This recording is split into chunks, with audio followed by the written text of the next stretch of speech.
오늘 말씀은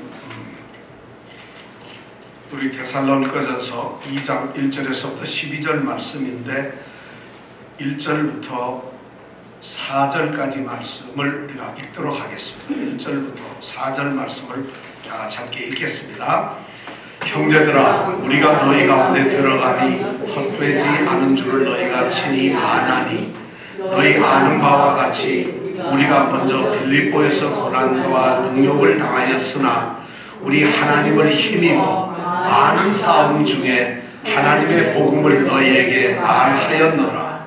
우리의 권면은 간사에서나 부정에서 난 것도 아니요 회개에 있는 것도 아니라 오직 하나님의 옳게 여기심을 입어 복음 전할 부탁을 받았으니 우리가 이와 같이 말하면 사람을 기쁘게 하려 함이 아니요 오직 우리 마음을 감찰하시는 하나님을 기쁘시게 하려 함이라.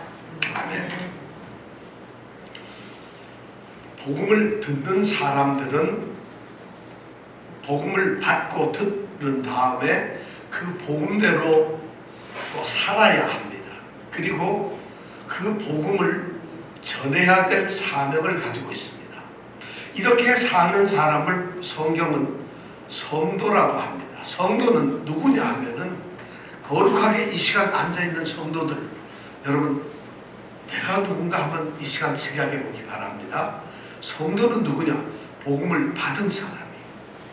그리고 그 복음대로 살아가는 사람이고, 그리고 그 복음을 전하는 사람들입니다. 성경은 성도를 그렇게 요약하라면 이렇게 요약을 합니다.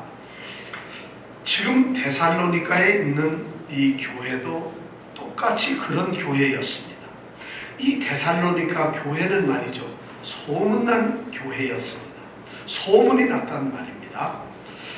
무엇으로 소문이 났느냐? 그들의 믿음 때문에, 그들의 믿음의 행위와 믿음의 삶 때문에 소문이 났어요. 교회가 믿음이 든든하게 서 있고, 그리고 믿음의 행위가 살아있으면 소문이 납니다. 그리고 흔들리지 않습니다.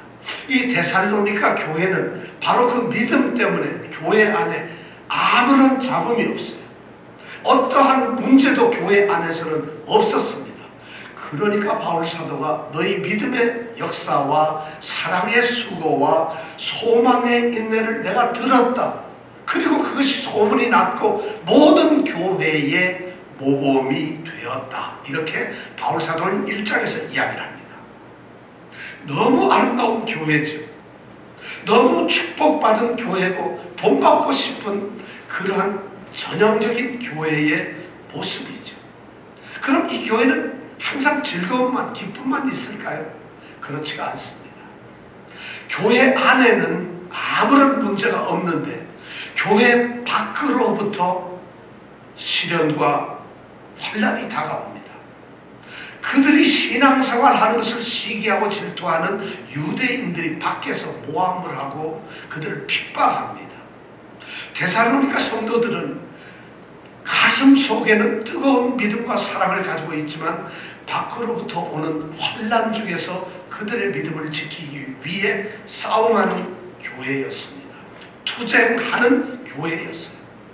그들의 믿음을 흔들어 보려고 온갖 수단을 씁니다. 그렇게 외부의 어떤 압력이나 핍박이 다가올 때 이들은 그것을 다 이겨냈어요. 그런데 그러한 핍박이나 압박보다도 또 다른 이 데살로니가 교회를 향한 그러한 위협이 있어요. 그것이 뭐냐면 중상모략이라는 겁니다. 그 대표적인 얘기가 이겁니다. 너희들에게 복음을 전한 그 사도라고 불리우는 바울, 그 엉터리 가짜다. 그 거짓말이죠. 사기꾼이다. 그리고 그들이 전한 복음, 이거 믿을 바가 못 된다. 너희들은 지금 철저하게 속고 있다. 이러한 중상모략을 가지고 데살로니가 교회를 흔들고 있어요. 그렇게 아름다운 교회가 외부적으로 그런 모략을 통해서 사실 힘들어하고 있다는 것이죠. 그런 소식을 디모데로부터 바울이 듣습니다. 그리고 바울은 이제 어떤 의무감을 갖습니다. 자신의 복음 사역을 변호해야 될 책임을 느낍니다. 그래서 그 변호의 책임을 느끼고 이제 데살로니가 교회 성도들을 향해서 내가 복음을 전했던 것이 그런 것이 아니라고 하는 것을 이제 증명을 합니다. 그 말씀이 바로 데살로니가 전서 2장하고 3장에 나오는 말씀입니다. 우리는 이제 몇 시간에 걸쳐서 그 말씀을 우리가 생각하게 될 것입니다. 지난주에는 하나님의 복음과 그 복음의 사람들이라고 하는 말씀을 가지고 무엇이 하나님의 복음인가 하는 것을 우리가 생각을 했습니다. 역시 오늘 두 번째 시간에 하나님의 복음과 그 복음의 사람들이라고 하는 이 제목 안에서 우리는 이런 내용에 대해서 생각합니다. 바울 사도가 나는 복음을 어떻게 전했는가? 나는 왜 복음을 전해야만 했는가?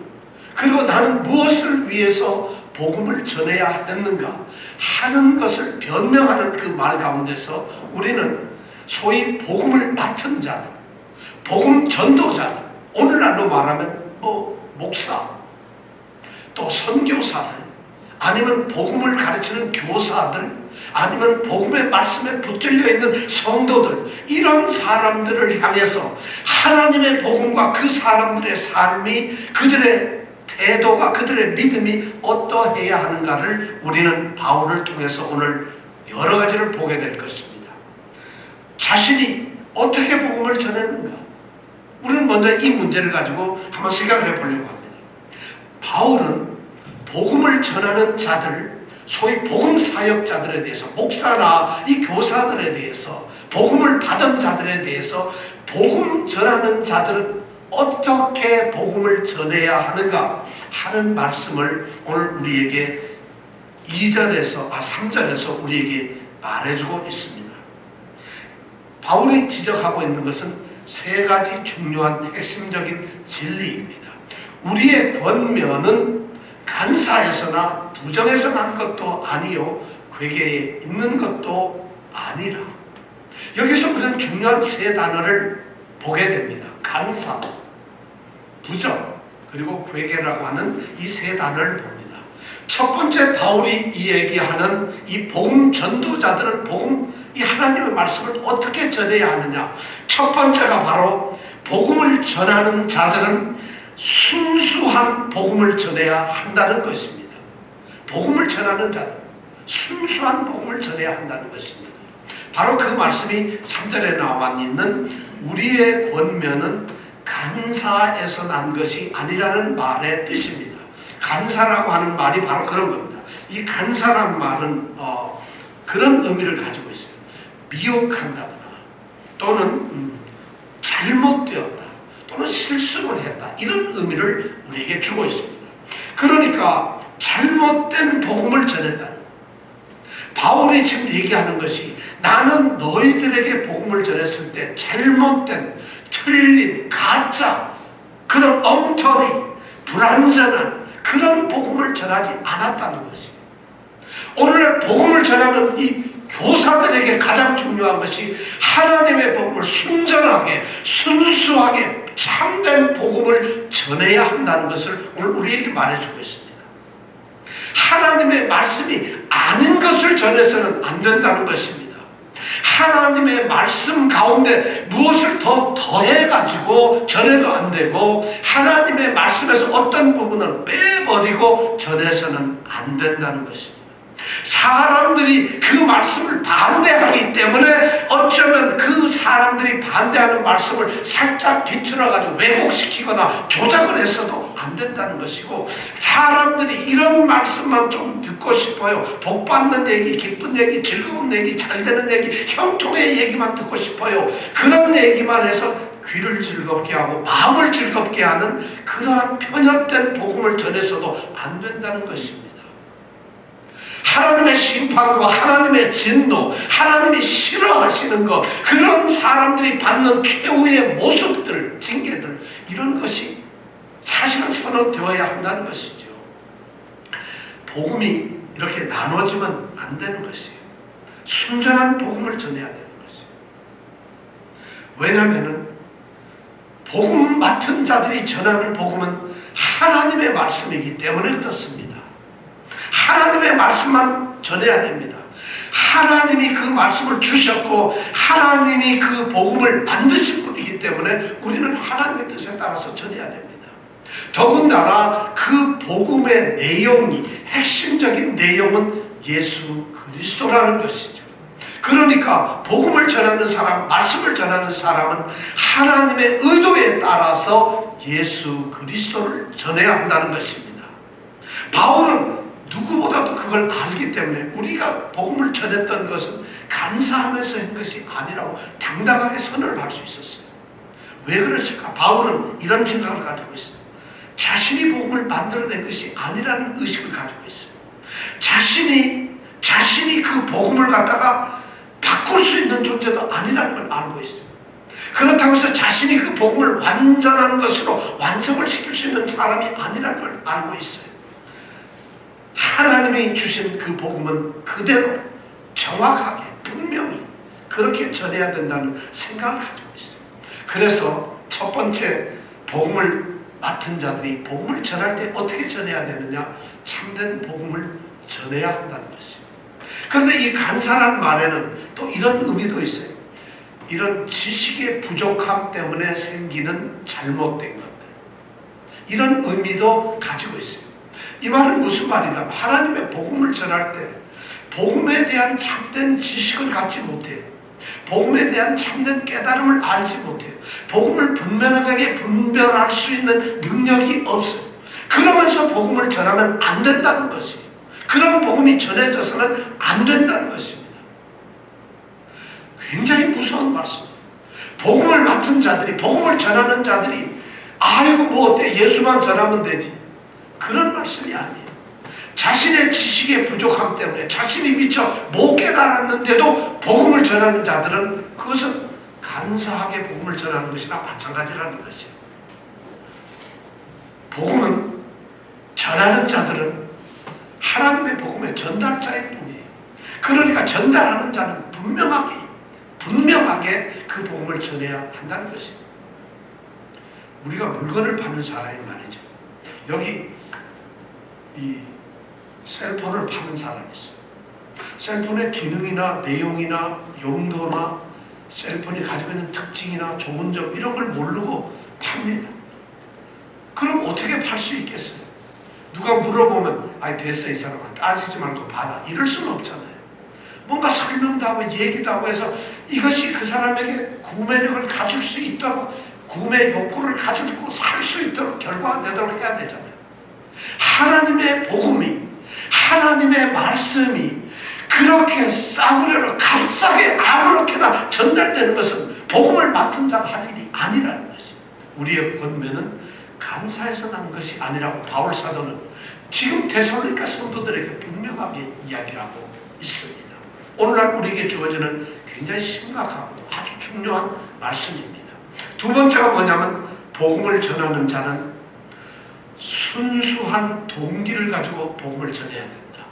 순수한 마음을 가지고 복음을 전해야 한다는 것입니다. 여기에서 두 번째 나오는 게 부정해서 난 것도 아니라는 말. 부정이라는 말이 그런 말이에요. 부정이라는 말의 뜻이 바로 그런 의미는 불순하다는 것이에요. 복음을 전하는 사람들, 바울이 데살로니가에 가서 복음을 전할 때 불순한 의도를 가지고 하나님의 말씀을 전하지 않았다는 것이에요. 오늘날 복음을 전하는 사람들, 복음 안에 있는 사람들은 복음을 향해서 불순한 생각이나 의도를 가져서는 안 된다는 것입니다. 하나님의 말씀이 불순한 동기에서 전해진다는 것은 있을 수가 없습니다. 자신의 야망이나 탐욕이나 교만 때문에, 세상적인 인기나 명예 때문에, 그리고 깨끗하지 못한 동기로 하나님의 말씀을 전해서는 안 된다는 것입니다. 그런데 이런 일이 너무 많아요. 세상에서 이 복음을 전하고 하나님의 말씀을 맡은 목사님들이나 선교사들이나 하나님의 복음 전도자들을 향해서 인기 있다, 이 말만큼 나쁜 말이 어디 있어요? 그 사탄이 하는 말이에요. 하나님의 복음은 누구나가 동등하게 전하는 것이에요. 그런데 그것이 인기가 있을 수가 있고 명예가 있을 수가 없어요. 그 얘기는 뭐냐? 내가 듣기가 좋았다는 것이죠. 내가 듣기가 좋았다는 것이죠. 하나님의 복음이 순수하게 전해지면은 우리는 정말 말 한마디 못하고 고개 숙여가지고 여러분 하나님 잘 믿으세요 하고 책을 읽어도 우리가 은혜를 받아야 돼요. 말씀이 전해지는 것이니까. 지금 바로 그런 거예요. 복음을 전도하고 복음을 전하는 것이 순수한 동기가 있어야 돼요. 근데 복음을 가지고 나쁜 의도를 가지고 복음으로 장사하는 사람, 복음으로 자기를 이익을 보기 위해서 사는 사람들이 있다는 것이죠. 바울 사도는 우리의 권면은 부정에서 난 것이 아니라 우리는 불순한 의도를 가지고 복음을 전하지 않았다고 말을 합니다. 복음을 전하는 자들이 깨달아야 될 두 번째 내용입니다. 세 번째는 복음을 전하는 사람들은 순전함으로 복음을 전해야 합니다. 이 괴계라고 하는 말을 씁니다. 우리의 복음은 우리가 권면하고 우리가 복음을 전했던 것은 괴계에서 난 것도 아니라고 바울 사도는 말합니다. 이 괴계라는 말은 사기쳤다, 속였다, 기만했다, 교활하다 이런 뜻입니다. 그러니까 하나님의 복음, 순전한 말씀을 전하는데 자기의 어떤 불순한 쪽이 이익을 가지고 해도 안 되지만 복음을 전하는 방법 자체가, 복음을 전하는 그 태도 자체가 사기적이어서 기만적으로 해서는 안 된다는 것입니다. 복음을 가지고 사람을 속이는 장난을 쳐서도 안 된다는 것입니다. 속임수를 쓰면서 복음을 전해서는 안 됩니다. 미끼를 던져가지고 유혹을 하면서 복음을 전하는 이런 방법이 안 됩니다. 세상의 방법은 그런 것이 효과를 가져오고 유익을 가져오니까 지혜로운 방법이 될 수 있지만 하나님의 복음은 그렇지 않다는 것입니다. 비밀스럽고 음흉하게 복음을 전해서도 안 됩니다. 사실 참 복음을 전하는 그런 수근수근 되면서 모이는 사람들 너무 많죠. 지금 뉴욕에서도 말이죠. 그렇게 이상한 복음의 모습을 가지고 하는 이런 사람이 수십 명이 넘습니다. 곳곳에 집집마다, 지하실마다, 2층마다 몇 사람이 모여가지고 비밀스럽게 하나님의 복음이라고 얘기를 하면서 정말 하나님께 믿음의 삶을 산다면서 이상한 모습을 갖는 것이 뉴욕에 너무 많아요. 왜냐? 미국은 이단을 정죄하는 법이 없어요. 미국엔 이단이라는 게 있질 않아요. 한국에는 이단을 판명하고 교회가 다 그렇게 이야기를 하는데도 코로나가 이단을 통해서 저렇게 전파되잖아요. 그런데도 뭘 할 수가 없는데 이 미국에는 이단을 아무도 통제를 할 수가 없으니까 이단이 제일 좋아하는 것이 미국이에요. 그래서 전부 다 이단들은 미국에 지사를 세운 겁니다. 미국에 다 진출해 있어요. 우리는 그런 곳에 살고 있어요. 우리가 정신을 더 차려야 되는 것이죠. 악한 술책과 계략을 가지고 복음을 전하는 사람들이죠. 하나님의 복음은 말이죠. 순전하게 꾸밈없이 그리고 진솔하게 공개적으로 당당하게 선포되어야 합니다. 이것이 바로 하나님의 복음을 전하는 자들의 모습이에요. 그래서 바울 사도는 복음을 전하는 자들의 태도가 바로 이 세 가지라는 걸 얘기해요. 첫째, 순수한 복음을 전해라. 간사해서는 안 된다. 간사한 가짜 복음을 전해서는 안 된다. 하나님의 복음을 전하는 자들은 순수한 동기를 가져야 된다. 자신의 야망을 가지고 있어는 안 된다. 이익을 가져서는 안 된다. 그리고 하나님의 복음을 전하는 자들은 순전한 그런 생각으로 복음을 전해야 된다. 방법으로 해야 된다. 기만하고 속이는 술책을 가지고 복음을 전해서는 안 된다는 거죠. 오늘날 복음을 전하는 사람들에게 바울은 자신의 경험을 통해서 너무 소중한 복음 전하는 자세를 우리에게 알려줍니다. 그렇다면은 그렇게 복음을 전해야 되는 사람들은 누굴까요? 어떤 사람들이 복음을 전하는 사람이 되어야 할까요? 어떤 사람이 목사가 되어야 되고 어떤 사람들이 복음을 맡은 자가 되어야 합니까? 어떤 사람들이 선교지에 가서 선교를 해야 되고 어떤 사람들이 이웃을 향해서 복음을 전하는 자가 되어야 할까요? 어떤 사람이 되어야 할까요? 목사가 되어야 한다. 장로가 되어야 한다. 선교사가 되어야 한다. 안수집사가 되어야 한다. 이게 아닙니다. 오늘 바울 사도는 4절에서 굉장히 중요한 그 복음 전하는 자들의 자격에 대해서, 그 복음 전하는 자가 어떻게 해야 하는가에 대해서 우리에게 분명히 말씀을 해주고 있어요. 바울 사도가 얘기하는 것은 여기에도 똑같이 또 세 가지 진리를 우리에게 말해주고 있습니다. 4절에 보니까 오직 하나님의 옳게 여기심을 입어 복음 전할 부탁을 받아야 된다는 것을 우리에게 얘기해주고 있습니다. 이 말씀에서 우리는 중요한 세 가지 진리를, 복음 전하는 자들이 어떤 자격을 가져야 되는가 하는 것을, 세 가지 진리를 알게 됩니다. 첫 번째가 뭐냐면 옳게 여기심을 받는다는 것입니다. 옳게 여기심을 받는다는 것이죠. 이 말은 다르게 말을 하면 검증된 사람이 복음을 전한다는 것입니다. 복음을 전하는 것은 아무나 나가서 복음을 전하는 것이 아니라 하나님의 옳게 여기심을 입은 자가 전해야 된다는 것입니다. 하나님께서는 자신의 복음을, 자신이 제정한 자기 아들의 복음인 예수 그리스도의 복음을 누구에게든지 아무렇게나 전하도록 하신 것이 아니라 검증을 하신다는 것이에요. 먼저 검증을 하신다는 거예요. 하나님의 옳게 여기심을 이거다. 여기 옳게 여기심을 이라는 단어는 도키마조라고 하는 이 헬라어 말이죠. 어떤 걸 테스트한다, 시험한다, 검토하고 검증을 한다, 이런 말이에요. 이 단어가 그 당시 헬라와 로마 시대에는 아주 중요한 의미로 두 가지가 쓰여 있어요. 첫 번째가 뭐냐면 동전이나 금, 은 이런 것이 섞여 있는 광물 있잖아요. 이런 광물을 재련소에 보내가지고 금과 은을 골라내는 이런 작업을 바로 옳게 여긴다, 이렇게 표현했어요. 검증을 한다는 것이죠. 그냥 돌 안에서, 광석물 안에서 금을 건져내고 은을 건져내는 이런 작업이 바로 옳게 정제한다는 것이죠. 바로 그렇게 된 사람들, 그냥 아무나가 아니라 그렇게 선별되고 검증된 사람이 복음을 전해야 된다는 것이죠. 그리고 또 하나는 어떤 의미냐면, 어떤 그 당시 로마나 헬라 시대에 어떤 사람이 공직자로 나가서 일을 할 때에, 그 공직자가 되어서 그 공직의 일을 맡을 때 그 자격을 검증하는 일을 갖다 바로 이 옳게 여기심을 받아, 이렇게 말을 합니다. 오늘날로 말하면 뭘까요? 이게 청문회 정도 되겠죠. 그죠? 장관 하나 하려 해도 청문회 해야 되고, 국무총리 하려 해도 청문회하고, 국무총리는 청문회에서 통과 안 되면 국무총리가 되지도 않아요. 근데도 통과 안 된데도 안 된 사람 하나도 없어요. 이거 참 좋은 나라예요. 우리나라가 그렇다는 거죠. 장관들도 마찬가지예요. 그런데 하나님의 복음을 받는 사람들은 바로 하나님에 의해서 이렇게 청문회를 거치는 거예요. 복음은 아무나 전하는 것이 아니에요. 하나님은 말이죠, 자신의 뜻에 따라 자신이 검증을 합니다. 그리고 자신이 인정을 해서 이 사람이 복음을 전하는 자라고 말해요.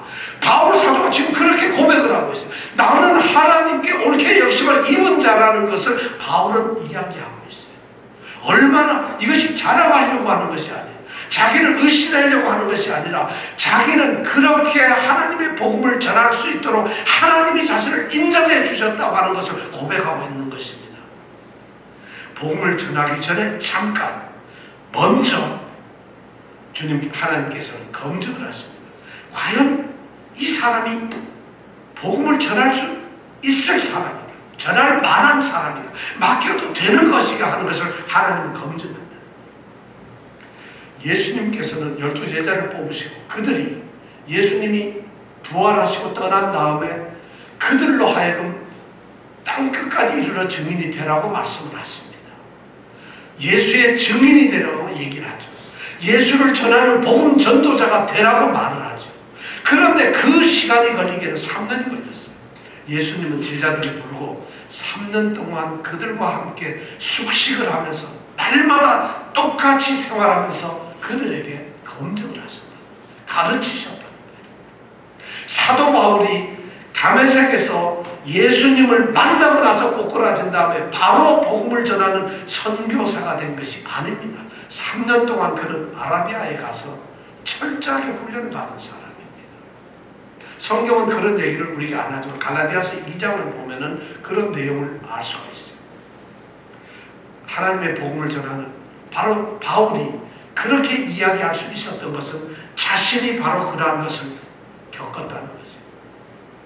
그래서 예수를 만나고 하나님을 전하는 사람, 하나님의 복음을 전하는 사람은 검증이 있어야 한다는 것이죠. 옳게 여기심을 받아야 합니다. 자, 두 번째는 그럼 복음을 전하는 자들은 어떤 자격을 가져야 되냐? 두 번째가 바로 하나님으로부터 위임을 받아야 된다는 것입니다. 옳게 여기심을 입어 복음 전할 부탁을 받았다. 부탁을 받았다는 것이 바로 위임이라는 거예요. 신임을 했다는 것이죠. 하나님께서 그를 갖다가 완전히 믿었다. 우리의 믿음이라는 단어하고 똑같은 거예요. 우리가 믿는다 할 때 믿음, 피스티오라고 하는 단어인데 우리가 하나님을 믿습니다 하는 그 믿음과 하나님이 부탁했다는 그 믿음이 똑같은 거예요. 그러니까 복음을 전하는 사람들은 우리가 하나님을 믿는 것처럼 하나님이 우리를 믿었다는 것이죠. 그것이 부탁이에요. 이거 복음, 그래서 하나님이 그를 갖다가 위임을 하는, 너는 믿을만해 해가지고 하나님이 복음을 전하도록 했다는 것이죠. 그 당시에 말이죠. 생각을 해보세요. 하나님의 복음을 위임받아서 전한다는 게 얼마나 대단한 걸까요? 로마 그 당시에 황제의 소식이, 로마가 전 세계를 지배하고 있으니까 황제의 칙령을 전하려면 소위 파발, 전령들이 갑니다. 그것을 전하기 위해서 가죠. 그 사람들은 황제의 사신이 되어가지고 황제의 사신이 되면 아무도 막지를 못합니다. 그럼 황제 사신이 되면 찬란한 모습을 가지고 정말 당당하게 합니다. 왜냐하면 황제가 온 것과 똑같으니까 전부 고개를 숙이죠. 하나님의 복음을 전하는 자들은 바로 그런 게, 바울 사도가 지금 복음 전할 부탁을 받았다는 이 말을 하면서 머릿속에 그리는 것이 황제의 특사입니다. 모든 사람들이 하나님의 복음을 전하는 사람들, 황제의 특사처럼 바울 사도에게는 그런 엄중한 막중한 책임감과 사명감을 가지고 있다는 것이에요. 그런 사람들이 하나님의 복음을 전하는 사람들이에요. 그러길래 바울 사도가 사도행전 20장에 보면은 그렇게 고백하잖아요. 내가 지금 이 바울 사도가 헌금을, 연보를 모아가지고 예루살렘에 있는 정말 예루살렘이 제일 중심 교회인데 불쌍한 사람들 거기다 모였어요. 그러니까 그 교회에 보태주려고 지금 구제 헌금을 가져갑니다. 가는데 바울 사도의 사도행전 20장 22절에서 24절의 고백이 보면 이런 거예요. 내가 지금 성령께 온전한 매임을 받아가지고 예루살렘을 가고 있다. 그런데 거기 가면 무슨 일이 일어날지 모른다. 그런데 성령께서는 계속 내가 거쳐가는 성마다 내게 말씀을 하시기를 거기에 이른다면 결박과 환난이 너를 기다린다. 어떻게 될지 모른다. 거기 가면 너는 붙잡히게 될 거고 그리고 너는 고통을 당하게 될 것이다. 그런데 바울 사도가 이 사도행전 20장 24절에 뭐라고? 나의 달려갈 길, 자신이 가야 할 달려갈 길과 주 예수께 받은 사명, 예수님께 받은 사명이 있다. 곧 하나님의 은혜의 복음 전하기를 마치 증거하는 것을 마치기에는 내 목숨을 조금 더 귀중한 것으로 여기지 않는다고 고백을 합니다. 그가 이런 사명감을 가졌어요. 하나님의 복음을 전하고 하나님의 일을 하는 데는 그런 하나님의 은혜의 복음을 증거하는 일을 마치려 하는 것, 그것이 자기의 사명이라는 것을 알고 있었어요. 그것이 얼마나 소중하고 막중하다는 걸 알고 있었어요. 오늘날 복음을 전하는다는 것이 바로 이런 사명의식이 있어야 된다는 것이에요. 그러니까 하나님께서는 검증하고 위임을 하실 때 보통 그냥 막 하는 거 아니에요. 어느 날 예수를 믿었는데 막 뜨거워 죽겠어요. 제가 보기에는 하나님이 검증을 한다면 성경의 말씀을 이렇게 보면 한 세 가지로 검증을 하실 것 같아요. 첫 번째, 이 사람이 사명감이 있는가, 바로 자기 의지력이 있는 거예요. 복음을 전하겠다는 투철한 사명감, 죽어도 좋다, 나는 복음을 꼭 전해야 된다는 그 복음에 대한 아주 정말 투철한 사명의식을 가지고 있는가, 하나님은 성령으로 그런 걸 부어넣어 주실 거라는 거예요. 두 번째는 뭐냐면 복음을 들어야 될 그 심령에 대한 뜨거운 사랑이 있어야 됩니다. 사명감만 가지고 되는 것이 아니에요. 사명감만 가지면 그건 하나의 자기의가 되어버려요. 그런데 그 복음에 대한 놀라운 사랑, 그리고 복음을 들어야 될 그 복음을 알지 못하는 사람, 그 영혼에 대한 뜨거운 열렬한 사랑이 있어야 돼요. 그런 감정의 모습이 있어야 됩니다. 그래야 하나님이 그런 마음을 주셔야만 복음을 전하는 자가 돼요. 얼마나 이 복음 전하는 게 어려운지 몰라요. 어떤 환경이 어떻게 될지 몰라요. 그러니까 그런 복음에 대한 열렬한 사랑, 그리고 자기가 어떻게 하든지 복음을 전해야겠다는 자기 의지력, 결단, 사명의식, 이런 것이 있어요. 그런데 그것만 있어가지고는 안 돼. 그거 가지고는 절대 복음을 전하지 못해. 하나님은 그런 사람을 쓰시지 않아요. 중요한 것이 뭐냐면 자기의 지성이.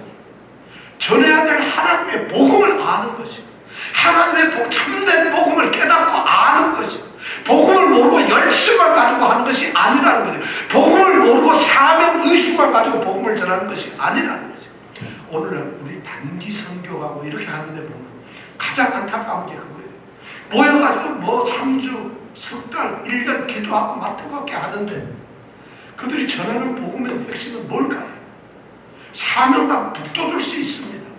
복음에 대한 열렬한 사랑과 그런 것을 가질 수 있어요. 복음에 대한 참된 지식을 갖는 것. 다시 말해서 하나님 말씀에 대한 지식은 전혀 다른 문제예요. 그건 하루 만에 생길 수가 있는 것도 아닙니다. 하나님의 말씀은 우리가 얼마나 더 말씀을 묵상해야 돼, 읽어야 되고. 여러분 우리 모습을 한번 보십시다. 저는 여러분 우리 모습을 보세요. 나는 하나님의 말씀을 얼마나 연구하고 얼마나 하나님의 말씀을 알기 위해서 하는가. 내가 복음에 대해서 뭘 얼마나 알고 있는가. 예를 들어서 복음을 전하러 간 사람이 하나님의 구원을 얘기할 때 구원이 하고 나서는 구원이지 뭐야. 구원받는 거 구원받아라. 구원이 뭡니까? 구원받아 죄상받고 용서받고 구원이 뭡니까? 천국 가는 거 구원이 뭡니까? 이렇게 해가지고 구원에 대한 1분도 얘기를 못한다면 셀폰 파는데 팔면서 1분도 얘기 안 하고 물건을 팔려는 거랑 똑같다는 거예요. 복음에 대한 참된 지식이 필요하다는 거예요. 오늘 가장 심각한 것이 복음을 모르면서도 복음을 전하는 거예요. 그러니까 이단들이 판을 칠 수 있는 거예요. 듣는 사람, 전하는 사람. 너도 모르고 나도 모르니 우리 다 모르는 거 아니냐.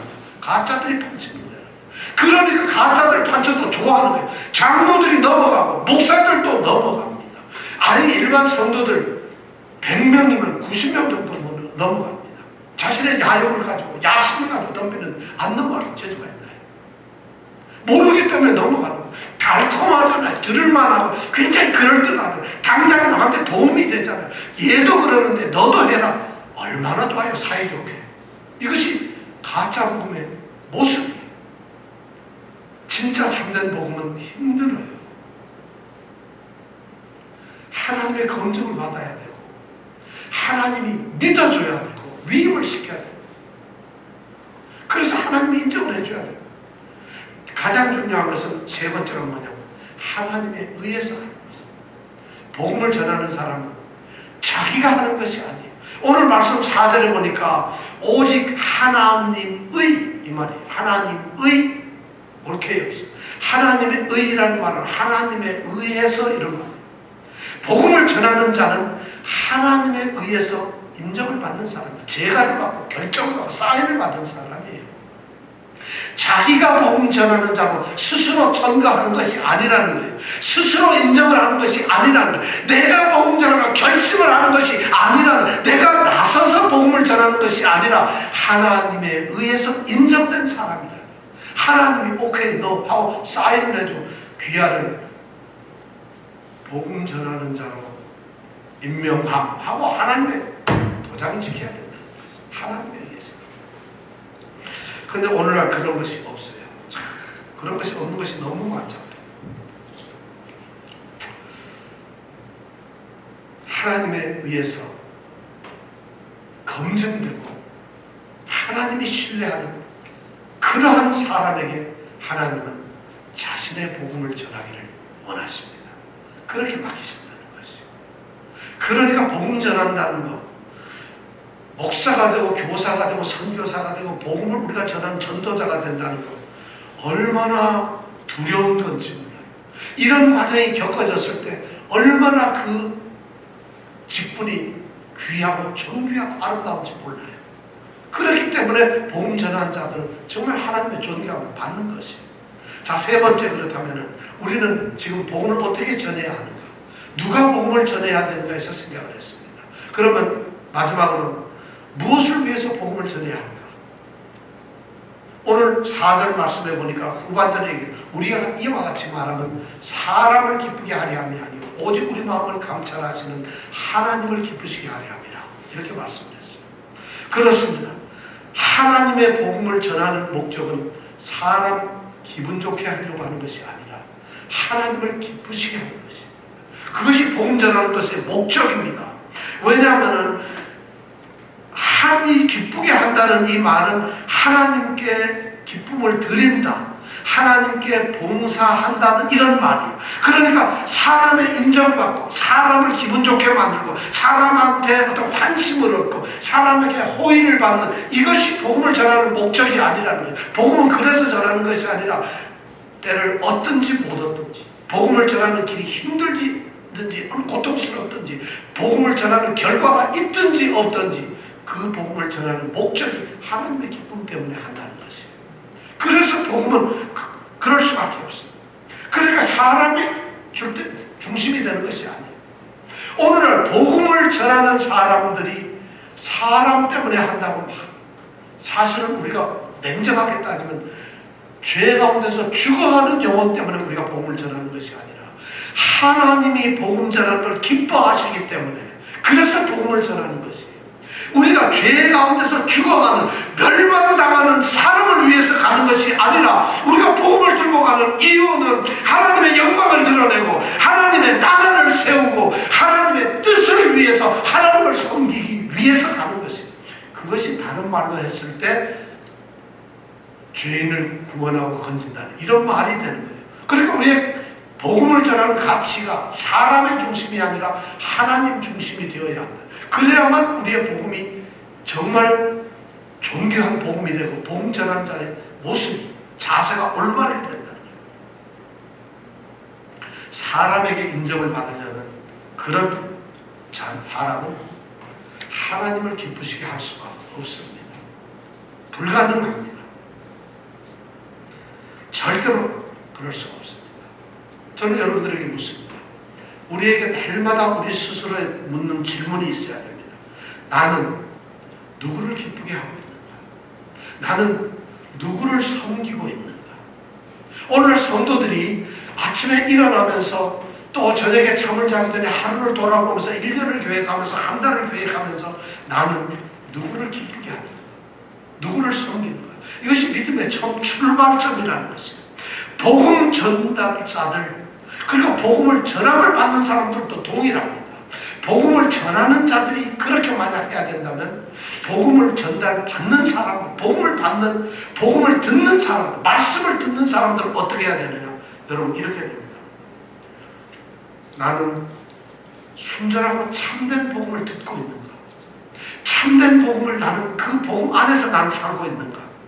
내가 복음을 듣고서 불순한 동기를 가지지는 않은가? 이 복음에 대해서 불순하고 다른 내 자신의 욕심 때문에 복음 안에서 살고 있지는 않은가? 예수를 믿는 의무가, 예수를 믿는 동기가 나의 욕심 때문에, 나의 뭐 때문에 그런 것이 아닌가? 내가 지금 신앙생활을 하는데 내가 듣는 복음이 이것이 순수하고 온전하고 참된 복음인가? 나는 그 복음을 듣고서 그 안에서 살아가고 있는가? 이것을 우리가 복음 전달받은 사람들 생각해야 됩니다. 나는 정말 있는 복음 그대로 받고 있는지, 그리고 우리가 성도들이라면은 복음을 받아들이는 사람이라고 한다면은 하나님의 복음과 그 복음의 사람들은 내가 과연 복음을 받아들였다면 나는 복음을 받은 자로서 하나님의 검증을 받은 자가, 하나님이 신뢰하며 믿을 만한 그런 복음의 사람인가, 이것이 우리에게 늘 체크가 되어야 된다는 것입니다. 그래야만 비로소 복음을 전하는 사람들이 된다는 것입니다. 그런데 바로 우리가 그런 하나님 앞에 세워져 있어요. 오직 우리 마음을 감찰하시는 하나님. 이 감찰한다는 말씀, 감찰한다는 말이 뭔가 하면 옳게 여기심과 단어가 똑같은 단어예요. 똑같은 단어를 여기에서는 옳게 여기심을 입었다 그러고 여기에서는 감찰하신다고 똑같은 단어. 그러니까 둘 다다 하면 검증하고 시험을 하는 거예요. 하나님은 하나님의 사람을 시험하고 검증하시지만 또한 역시 계속해서 하나님 앞에 세워지는 그날까지 검증을 하고 계신다는 거예요. 우리 마음을 감찰하신다는 얘기는 하나님을 한 번 오케이 하고 나서 끝난 것이 아니라 끊임없이 우리 마음을 감찰하신다. 여기서 현재 분사형으로 쓰여 있어요. 그 말은 뭐냐면 하나님은 단 한순간도 쉬지 않고 우리를 감찰하신다는 거예요. 우리를 검증하고 있다. 우리의 믿음을, 우리의 모습을, 우리의 마음을, 우리의 태도를, 우리가 어떻게 하나님을 섬기고 있는가를 검증하고 우리는 다른 말로 해서 신전의식, 코람데오라는 하나님 앞에 있어요. 왜냐하면 그분이 지금도 나를 보고 있으니까. 이것이 믿음의 삶의 모습이에요. 그래서 우리가 범사에 하나님을 기쁘시게 하는 삶을 살아야 된다는 것이에요. 오늘 바울의 이 말을 통해서 우리는 이런 진리를 깨달을 수가 있습니다. 복음을 전하는 자들, 복음을 받는 자들이 이 복음을 통해서 어떤 사람이 되어야 하고 어떻게 복음을 받아야 하고 그리고 그 복음을 통해서 우리가 무엇을 해야 하는가, 바울 사도는 자신의 경험을 통해서 오늘 우리에게 말해주고 있습니다. 여러분들 이 말씀 가운데서 정말 하나님의 복음과 그 하나님의 복음의 사람들이 참으로 되는 놀라운 은혜를 체험하시기 바랍니다. 그런 사람들이 되어야 합니다. 이 시대가 악합니다. 분별하는 성도가 되기를 간절히 원합니다. 함께 기도하겠습니다.